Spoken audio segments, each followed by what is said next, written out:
बिस्मिल्लाहिर्रहमानिर्रहीम। अस्सलामुअलैकुम प्यारे दोस्तों, कुरान करीम की सूरा राद में अल्लाह ताला वाज़े तौर पर फरमाता है कि हमने हर कौम के अंदर नबी और डराने वाला भेजा है। फिर हदीस मुबारका से भी हमें पता चलता है कि पूरी दुनिया की हर कौम और हर एक जगह जहाँ पर इंसानियत आबाद थी, दुनिया में 1,24,000 पैगंबर भेजे गए हैं, लेकिन नाम से जिक्र सिर्फ और सिर्फ चंद पैगंबरों का ही आता है, क्योंकि अगर उन सब के नाम, जिंदगी और कौमों के हालात बयान होते तो कुरान करीम हिदायत और इबरत की किताब की बजाय तारीख की किताब ज़्यादा मालूम होती, इसलिए उनका जिक्र करना ज़रूरी नहीं था। मगर आज हिंदू मज़हब के मानने वाले लोगों का ये दावा है कि उनका हिंदू मज़हब मुसलमानों की तारीख से भी हज़ारों साल पुराना है और ना ही हिंदुस्तान की सरजमीन पर कोई नबी भेजा गया। उनके पास कुरान मजीद ही की तरह भगवान की तरफ से भेजी हुई किताबें वेद की सूरत में मौजूद हैं, जिसमें किसी भी पैगंबर का कोई जिक्र मौजूद नहीं। जबकि सूरतुल अंबिया आयत नंबर 107 के अंदर अल्लाह ताला का इरशाद है कि हमने आपको तमाम जहानों के लिए यानी क़यामत तक के इंसानों के लिए रहमत बनाकर भेजा, जिसका मतलब ये है कि इसमें हिंदुस्तान की सरजमीन भी शामिल है। तो फिर हिंदू मज़हब के मानने वाले इस बात का इनकार क्यों करते हैं? अगर इस सरजमीन पर कोई नबी वाकई ही नहीं भेजा गया तो फिर रसूल करीम सल्लल्लाहु अलैहि वसल्लम का जिक्र उनकी किताबों में कैसे मौजूद है? नूह अलैहिस्सलाम और उनकी कश्ती का जिक्र कैसे बयान हुआ है? हज़रत ईसा अलैहिस्सलाम की वापसी का जिक्र फिर कैसे बयान हुआ है? और एक अल्लाह की इबादत का क्यों कहा गया है? अगर ये वाकई किसी नबी की तालीमात हैं जो इस कौम की हिदायत के लिए आए थे, जिन्हें वक्त के साथ बिगाड़ दिया गया, तो वो कौन से पैगंबर थे? यानी सवाल ये है कि ये हिंदू किस नबी की उम्मत से हैं? आइए दोस्तों, इन सवालात का जवाब तारीख से जानने की कोशिश करते हैं और ऐसे हकाइक जानते हैं जो तमाम हिंदू पंडित, स्कॉलर्स और तारीखदान आज तक दुनिया से छुपाते रहे। प्यारे दोस्तों, हिंदू मज़हब के मानने वालों का ये दावा है कि यह दुनिया का सबसे कदीम तरीन मज़हब है, इतना कदीम कि जब इस्लाम या मुसलमान लफ्ज़ का वजूद तक नहीं था, जो कि सही भी है, क्योंकि कुफ्र और शिरक की इब्तदा उसी दिन से हो गई थी जब हज़रत आदम अलैहिस्सलाम के बेटे काबिल ने हाबील को कत्ल किया और उनसे अलग होकर कुफ्र और शिरक के अंदर मुब्तला हो गया। हज़रत इब्राहीम अलैहिस्सलाम की कौम भी बुत परस्त थी। हज़रत मूसा अलैहिस्सलाम की कौम ने भी एक वक़्त पर सोने के बछड़े की इबादत शुरू कर दी थी। यहाँ तक कि रसूलुल्लाह सल्लल्लाहु अलैहि वसल्लम के ऐलान नबुव्वत से कबल काबा के अंदर 360 बुत मौजूद थे, जिन्हें फतह मक्का के वक्त सहाबा इकराम ने तोड़ तोड़ कर टुकड़े कर दिए थे, जिससे ये मालूम होता है कि बुत परस्ती तो दुनिया के पहले इंसान हज़रत आदम अलैहिस्सलाम की नाफरमान औलाद के वक़्त से आज तक मौजूद है।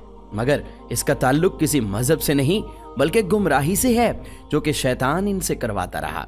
मगर जहाँ तक हिंदुस्तान की सरजमीन का ताल्लुक है तो यहाँ पर इन लोगों की हिदायत के लिए यकीनन कई पैगंबर भेजे गए, जिनकी कुछ तालीमात तो आज भी सही हालत में मौजूद हैं, मगर ज़्यादातर को बिगाड़ दिया गया है, जिसकी वजह से बुत परस्ती और गुमराही शुरू हुई। क्योंकि इन किताबों में आज भी एक खुदा की इबादत का हुक्म दिया गया है। ये बताया गया है कि खुदा का कोई शरीक नहीं, वो एक है, उसकी कोई औलाद नहीं, मगर फिर भी उसकी कई मूर्तियां बनाकर, उसके शरीक खुदा बनाकर उसकी पूजा की जाती है। और आज तक हिंदू मज़हब के अंदर छोटे बड़े लातादाद बुत बनाए जा चुके हैं।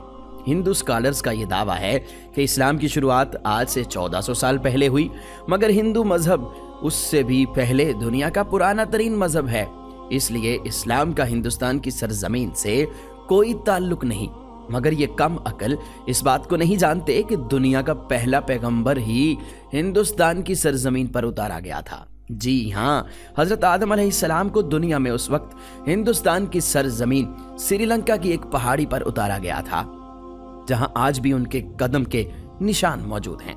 यानी इस सरजमीन पर पहला ही कदम एक मुसलमान और पैगंबर ने रखा, जिसका मतलब इस्लाम की इब्तदा عرب سے نہیں بلکہ ہندوستان سے ہوئی، کیونکہ مسلمان لفظ کا مطلب ہے اپنی خواہشوں کو رب کے حوالے کرنے والا، اللہ کا حکم ماننے والا۔ حیرت انگیز طور پر لفظ آدم بھی سنسکرت زبان کا لفظ ہے، جو کہ ہندوستان کی سرزمین کی زبان ہے، نہ کہ عرب کی زبان۔ آدم کا سنسکرت میں مطلب ہے پہلا، شروعاتی یا اوریجنل، اس لیے آدمی کا مطلب ہے آدم علیہ السلام کی اولاد، جنہیں قدیم سنسکرت کی کتابوں کے اندر سمبوہ منو کہا گیا ہے۔ اگر ہندو کسی طرح بھی ان کے وجود کا انکار کرنے کی کوشش کریں تو ایسا بالکل ناممکن ہے، کیونکہ ان کی مقدس کتاب رگ وید اور بھاویش پرانا میں آدم علیہ السلام کی تخلیق، فرشتوں کا انہیں سجدہ کرنا، آدم علیہ السلام سے حضرت حوا علیہ السلام کو پیدا کرنا، شیطان کا ان دونوں کو بہکا کر جنت سے نکلوانا اور پھر زمین پر اتارنے کا ذکر واضح طور پر موجود ہے۔ جی ہاں دوستو، بھاویش پرانا چیپٹر 4-7 کے اندر یہ تمام تر واقعات بیان ہیں، بالکل ایسے ہی جیسے قرآن پاک کی سورہ بقرہ میں اور انجیل مقدس میں متیس پرانا میں لکھا ہے کہ اللہ نے آدم علیہ السلام کے جسم کو 2 حصوں میں تقسیم کیا، ایک کو سمبوہ منو یعنی آدم اور دوسرے کو فیمیل یعنی شترو پاکا بنایا، جنہیں مسلمان حضرت بی بی حوا علیہ السلام کے نام سے جانتے ہیں۔ اس کا مطلب یہ ہوا کہ اگر ان تینوں دنیا کی سب سے نایاب کتابوں کے اندر ایک جیسی چیزیں موجود ہیں تو ان کا سورس بھی ایک جیسا ہی ہونا چاہیے، یعنی ایک خدا۔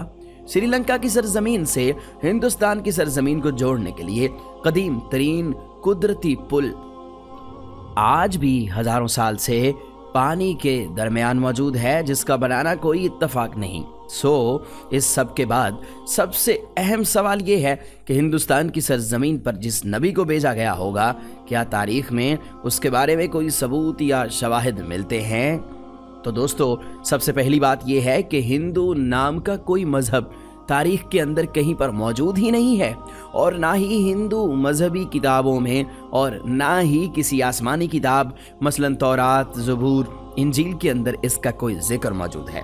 بلکہ آپ کو بتاتے چلیں کہ دریائے سندھ کے پاس رہنے والے، سندھو ندی کے قریب رہنے والے کچھ لوگ اپنے علاقے کی نسبت کی وجہ سے نام کو بگاڑ کر ہندو کہلائے جانے لگے، جبکہ اصل میں ان کا یہ مذہب سنسکرت زبان کے اندر ہندو نام سے نہیں بلکہ سناتن دھرم کے نام سے تاریخ میں موجود ہے، جس کا عربی میں مطلب ہے مذہب پر قائم رہنے والا، جس کا بالکل ایسا ہی مطلب قرآن کریم کی سورہ روم کے اندر بھی موجود ہے، جہاں پر اسلام کو ہمیشہ باقی رہنے والا دین کہا گیا ہے، یعنی سناتن دھرم کا مطلب بھی مذہب اسلام ہے۔ تاریخ کے حوالوں اور مضبوط دلائل سے یہ پتہ چلتا ہے کہ یہ وید کسی اور پیغمبر پر نہیں بلکہ آدم ثانی حضرت نوح علیہ السلام پر اتارے گئے، جس میں انہیں نوحا کہا گیا ہے۔ ان ویدوں میں پیغمبر اور عظیم شخصیات کے لیے منو کا لفظ لکھا گیا ہے، یعنی نوح علیہ السلام کو بڑے سیلاب والا منو کہہ کر پکارا گیا ہے، اور ان کی کشتی سے لے کر سیلاب تک کے تمام تر واقعات تفصیل سے موجود ہیں، جیسا کہ قرآن مجید کی سورہ ہود میں اور بک آف جینیسس میں چیپٹر 7 کے اندر یہ سب بیان ہے۔ ویدوں میں لکھا ہے کہ جب بڑے سیلاب کے بعد دنیا پھر سے آباد ہوگی تو میں ان ویدوں کو نافذ کروں گا، اور بھاویش پرانا چیپٹر 4-7 کے اندر حضرت نوح علیہ السلام کے طوفان کے بارے میں بھی بیان کیا گیا ہے۔ یہ بھی بیان کیا گیا ہے کہ اس منو کو خدا نے کشتی بنا کر اس کے اندر جانداروں کو سوار کرنے کا حکم دیا، جس کے بعد ایک عظیم طوفان آیا جس نے ہندوستان کی سرزمین پر زندگی کو ختم کر دیا۔ پیارے دوستو، لفظ نوح سنسکرت زبان کے اندر بھی موجود ہے، جس کا مطلب ہے کشتی والا، وہی مطلب جو کہ عربی زبان کے اندر موجود ہے۔ اس دوران یہ ویداس بیان کر رہی ہے کہ کیسے ایک بڑا طوفان آنے والا ہے اور کیسے ایک بار پھر انسانیت کی شروعات ہونے والی ہے۔ فرانس کے ایک رائٹر A.J.A. ڈباوس نے لکھا ہے کہ طوفان نوح کے بعد ہندوستان کی سرزمین ایک صحرا کی طرح تھی جسے آباد کیا گیا، اور خود ویداس بھی بار بار نوح علیہ السلام کو مخاطب کر کے ان کے واقعات کو بیان کر رہی ہے، جس کا مطلب ہے کہ ہندوستان کی سرزمین اور نوح علیہ السلام کے درمیان ایک تعلق موجود ہے۔ اور طوفان نوح کے بعد جن ویداس کو نافذ کرنے کا بیان کیا گیا وہ حضرت نوح علیہ السلام کی تعلیمات تھیں، जो तूफान नूह के बाद हिंदू सरजमीन पर उनके एक बेटे की नस्ल से आगे फैलना शुरू हुई। इसके बाद इस कौम ने गुमराह होकर बुत परस्ती करना शुरू कर दी, क्योंकि तारीख के हवालों से हमें पता चलता है कि नूह अलैहिस्सलाम की कौम के जैसे देवी देवताओं की पूजा करने का तसव्वुर दुनिया में कहीं और मौजूद नहीं था। कुरान करीम में तो हज़रत नूह अलैहिस्सलाम की कौम को साबी कहा गया है, जो कि इराक की सरजमीन को कहते हैं, जहां पर सिर्फ हज़रत इब्राहीम अलैहिस्सलाम पैदा हुए, जिनकी कौम भी मुशरिक थी, जिन्होंने नूह अलैहिस्सलाम और उनके दरमियान आने वाले तमाम अंबिया की तालीमात को या तो बदल दिया था या फिर भुला दिया था, और वो भी बुतों की पूजा करती थी। इसके अलावा ये लोग मूर्तियों की पूजा करते, मूर्तियों को खुदा का दर्जा देते, सितारों की पूजा करते, सूरज और चांद को खुदा मानते थे।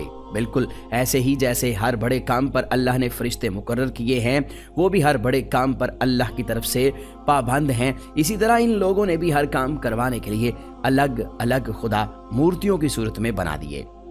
मगर सबसे अहम सवाल ये है कि ये सब जानते हुए भी और अपनी किताबों के अंदर वाज़ेह तौर पर एक खुदा और पैगंबरों की तालीमात का जिक्र देखकर भी हिंदू कौम इसका इनकार क्यों करती है? क्यों नहीं मानती कि अल्लाह के वादे के मुताबिक उनकी कौम के अंदर भी अल्लाह का पैगाम उतारा गया, उन्हें भी डर सुनाया गया? इस बात को समझने के लिए आपको सही बुखारी की एक हदीस शरीफ के बारे में जानना होगा, जो कि हजरत अबू सईद खुदरी रजी अल्लाह ताला अन्हु से रवायत है। वो फरमाते हैं कि रसूल करीम सल्लल्लाहु अलैहि वसल्लम का इरशाद है कि क़यामत के दिन हजरत नूह अलैहिस्सलाम और उनकी कौम को बुलाया जाएगा।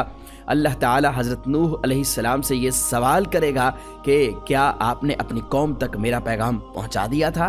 हजरत नूह अलैहिस्सलाम फरमाएंगे, बेशक मेरे मालिक। इसके बाद नूह अलैहिस्सलाम की कौम से पूछा जाएगा, क्या नूह ने मेरा हुक्म तुम तक पहुंचा दिया था? तो ये लोग इनकार कर देंगे, कहेंगे नहीं, हमारे पास कोई भी डर सुनाने वाला नहीं आया, हमें आपका पैगाम नहीं मिला। अल्लाह ताला हजरत नूह अलैहिस्सलाम से फरमाएगा कि आपका गवाह कौन है? तो इस पर हजरत नूह अलैहिस्सलाम जनाब मोहम्मद मुस्तफ़ा सल्लल्लाहु अलैहि वसल्लम की तरफ इशारा करके फरमाएंगे कि हजरत मोहम्मद मुस्तफ़ा सल्लल्लाहु अलैहि वसल्लम मेरे गवाह हैं। जिसके बाद नबी करीम सल्लल्लाहु अलैहि वसल्लम ने सूरह बकरा की आयत नंबर 143 पढ़ी, जिसमें लिखा है कि इसी तरह से हमने तुम्हें उम्मत वस्त बनाया, यानी दरमियानी उम्मत बना दिया, ताकि तुम लोगों पर गवाह रहो और रसूल तुम पर गवाह रहे। जिससे ये साबित हुआ कि हिंदू कौम कभी भी अपने नबी नूह अलैहिस्सलाम की तालीमात या किसी और पैगंबर को तस्लीम नहीं करेंगे, और हिंदुस्तान की सरजमीन का असल मजहब इस्लाम ही है, जो कि बिगाड़ की वजह से अपनी असल शक्ल खो चुका है। प्यारे दोस्तों, आज हमारी जिम्मेदारी है कि हम इन लोगों तक अल्लाह का पैगाम सही हालत में पहुंचाएं, क्योंकि हमारे रसूल सल्लल्लाहु अलैहि वसल्लम को तमाम जहानों के लिए रहमत बनाकर और डर सुनाने वाला बनाकर भेजा गया है। अब क़यामत तक किसी रसूल और पैगंबर ने दुनिया में नहीं आना, इसलिए ये काम उम्मत मुस्लिमा के जिम्मे है, जिससे क़यामत के बारे में इस बारे में सवाल किया जाएगा। प्यारे दोस्तों, हमें उम्मीद है कि हमारी आज की ये मालूमात भरी वीडियो आपको ज़रूर अच्छी लगी होगी। इस वीडियो को लाइक कीजिएगा, शेयर कीजिएगा, और मज़ीद इस्लामिक वीडियोज़ के लिए आप हमारा चैनल यूनिवर्सल इन्फो सब्सक्राइब ज़रूर कर लीजिएगा। हम मिलते हैं जल्द ही एक नई वीडियो के साथ। अपना बहुत सा ख्याल रखिएगा। अल्लाह निगहबान।